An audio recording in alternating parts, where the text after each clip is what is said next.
Made in Clems, j'espère que vous allez bien. Alors moi c'est Clémence, je vais vous présenter aujourd'hui les basiques à avoir pour bien pâtisser. Alors oui, ça tombe sous le sens, les basiques qu'on pourrait avoir pour pâtisser, mais quand même c'est bien à savoir, c'est surtout bon à savoir. Donc quels sont les éléments qui nous permettent de couper ces barrières qu'on peut avoir au quotidien, c'est-à-dire il me manque ci, il me manque ça, j'ai la flemme parce que je vais devoir aller retourner acheter ce qui me manque pour faire de la pâtisserie. Ça vaut aussi pour d'autres domaines comme la cuisine. L'idée c'est d'avoir des éléments basiques parce que la pâtisserie, c'est vrai que c'est une chimie qui parfois est subtile, mais il y a des éléments très simples et basiques que vous devez avoir tout le temps qui vous permettront de ne plus avoir ce genre de barrière, en tout cas matérielles, qui vous permettront de pâtisser comme vous voulez et au quotidien sans aucun souci. L'idée c'est de pouvoir voir une recette. Alors des recettes simples j'entends, hein. Je ne parle pas de pâtisserie haute voltige, mais des recettes du quotidien que vous pouvez appliquer sans aucun souci parce que vous aurez toujours tout ce qu'il vous faut et dans votre placard et dans votre frigo. Donc tout ce blabla pour pas grand chose. Donc je vais vous... Donc là, j'ai répertorié ce dont vous avez besoin au quotidien pour pâtisser. Que vous pâtissiez une fois par semaine, toutes les 2 semaines, peu importe. C'est des éléments basiques qu'il vous faut. Alors, premier élément, enfin les premiers éléments, c'est les ingrédients secs, notamment la farine. Oui, ça va de soi, mais c'est d'avoir toujours dans son placard tout ce qui est farine, le sucre. Il ne s'agit pas d'avoir de la grande marque ou autre, c'est avoir des farines type T45, T55, ça fait parfaitement l'affaire. Le sucre, c'est pareil, vous n'avez pas besoin d'avoir une marque supérieure pour le sucre, sauf si vous voulez des sucres différents, notamment du sucre roux, etc. D'ailleurs, c'est bon aussi à avoir, surtout si vous souhaitez préparer des cookies. Mais si vous avez déjà au moins ça, la farine, et le sucre en ingrédients secs, c'est déjà très très bien. Parce qu'on a parfois tendance à avoir un fond de sucre ou un fond de farine et se dire ah bah c'est bon, je vais pouvoir pâtisser avec ça, ou tout simplement pas relever et ne pas mettre ça dans sa liste de courses. Or non, il faut toujours avoir au moins un paquet entier, sinon même 2. Ça vous permet vraiment d'éviter de procrastiner sur votre pâtisserie. C'est vraiment les éléments les moins chers que vous pouvez trouver. Enfin, je veux dire, c'est même pas 50 centimes un paquet de farine. Le sucre, c'est moins d'1 € en général. Donc, franchement, il n'y a pas de barrière normalement. Donc, il y a aussi des éléments tout simples. La levure. La levure, c'est des choses qu'il faudrait avoir tout le temps dans son tiroir. Ensuite, vous pouvez avoir tout simplement du beurre. Alors, du beurre doux. Alors là, moi, je l'ai déjà entamé. Moi, je l'ai acheté marque Carrefour, mais vous pouvez prendre d'autres marques. Le plus important, c'est d'avoir au moins 82% de matière grasse dans votre beurre. Ça permet d'avoir un beurre assez gras et de qualité. Si c'est en dessous, enfin, ça sert à rien d'acheter aussi les marques les plus en dessous d'en dessous. Pour faire des économies parfois, ça ne vaut pas la peine, surtout quand c'est de la pâtisserie. Le but, c'est quand même d'avoir un goût derrière. Et prenez même la marque de distributeur, ça fait parfaitement l'affaire. Mais au niveau du beurre, il faut essayer de faire juste attention d'avoir un pourcentage de matière grasse nécessaire pour avoir une bonne pâtisserie. Ensuite, tout simplement, les choses qu'on peut avoir dans le frigo, bon, bah, le lait en général, on en a. Mais si vous voulez utiliser d'autres laits comme les d'amandes, ça peut être tout à fait un élément de substitution, on va y arriver. Et voilà, et vous avez aussi tout simplement les œufs. Alors si vous utilisez les œufs, parce que certains n'utilisent pas les œufs, mais si vous utilisez les œufs, c'est quelque chose qu'il faut avoir toujours, mettez au frigo ou à température ambiante. Mais l'idée c'est de les utiliser toujours à température ambiante, mais vous pouvez les conserver un peu plus longtemps au frais. Moi je les utilise bio ou comment dirais-je, quand ils sont élevés en plein air. C'est les 2 catégories d'œufs que j'achète par souci de bien-être pour ces petits animaux qui nous font de gentils œufs.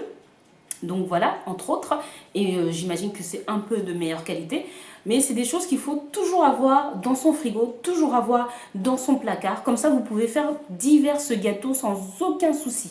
Alors si on continue dans les ingrédients au frais, alors ça c'est en plus, parce que si vous suivez mes vidéos, en l'occurrence, vous allez avoir besoin de crème, typiquement la crème entière. Vous avez donc la crème entière, vous pouvez aussi acheter la marque Carrefour. Moi je l'achète en litres parce que je l'utilise assez souvent pour acheter 1 litre, ça revient un peu moins cher pour moi. Alors pas cette marque parce qu'il n'y en a plus de la marque Carrefour et ça fait parfaitement l'affaire. Mais bon, sinon, Elivir est très correcte, hein, même plus que correcte. Et ou sinon de la mascarpone que j'achète également.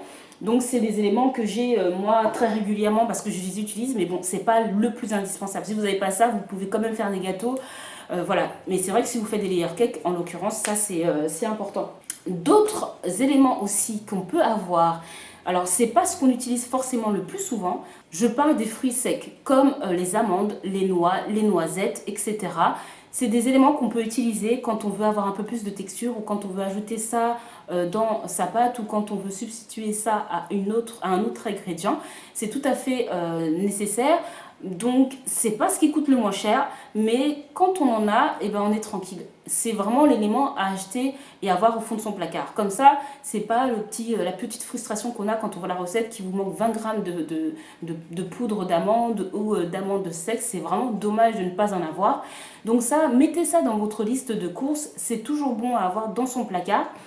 Notamment, moi j'achète, ça peut m'arriver d'acheter la marque Vainé, mais c'est pour me dépanner. Je pâtisse assez souvent pour acheter plutôt des 1 kg, 500 grammes, pardon.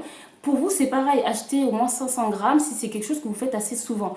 Même si vous ne l'utilisez pas assez souvent, ce que je veux dire par là, c'est que ça vous coûtera de toute façon moins cher au gramme, enfin moins cher au kilo, pardon, et ça se conserve très longtemps. C'est comme la farine, je veux dire, même si vous pâtissez 2 fois par an, j'ai envie de vous dire, avoir toujours ça en stock, c'est pas du luxe, sachant que ça se conserve très bien quand c'est bien fermé et que c'est bien au sec. Donc ne vous refusez pas cette petite avance.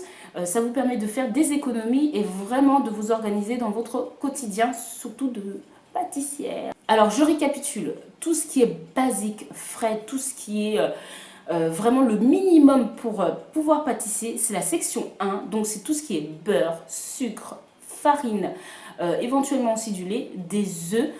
Tout ça, c'est vraiment des choses qui ne sont pas les plus chères et qu'il vous faut vraiment avoir dans votre placard ou dans votre frigo. Ils se conservent très bien et c'est vraiment les outils indispensables. En deuxième, c'est les fruits secs. Tout ce qui est amandes, noix, noisettes, etc. C'est des choses à avoir en forme de poudre ou en élément naturel que vous mettez dans votre placard et vous êtes sûr d'avoir ce qu'il faut tout le temps.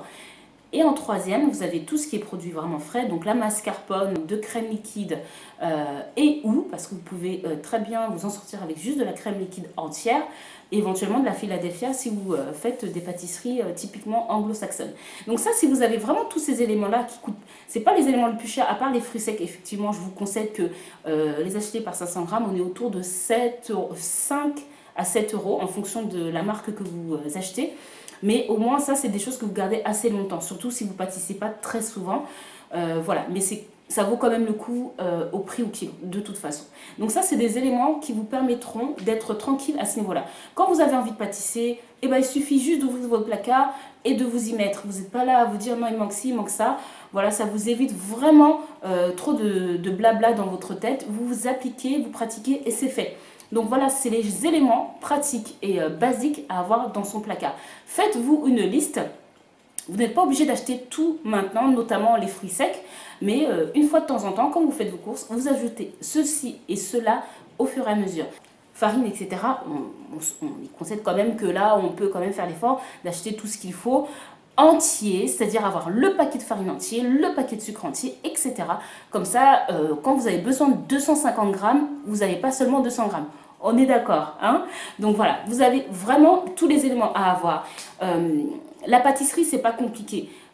Il y a alors toujours des éléments très spécifiques, mais ça c'est différent. Quand vous voulez vraiment faire une pâtisserie vraiment spécifique à elle-même, là vous allez vous organiser pour ça. Mais quand vous êtes là le dimanche après-midi avec vos enfants ou sans enfants, peu importe, quand vous avez une envie de pâtisserie, même un simple mug cake, vous savez que vous avez ce qu'il faut et vous n'avez pas cette barrière psychologique et matérielle qui vous dit bon bah j'ai pas ce qu'il faut, ou j'ai la flemme d'aller faire mes courses, ou tout simplement j'ai pas envie de m'embêter plus que ça. Là, vous n'empruntez à personne, vous avez juste à appliquer et pratiquer. C'est l'idée. Donc voilà tout pour les ingrédients indispensables à avoir dans son placard. Je vous dis à bientôt pour de nouvelles aventures.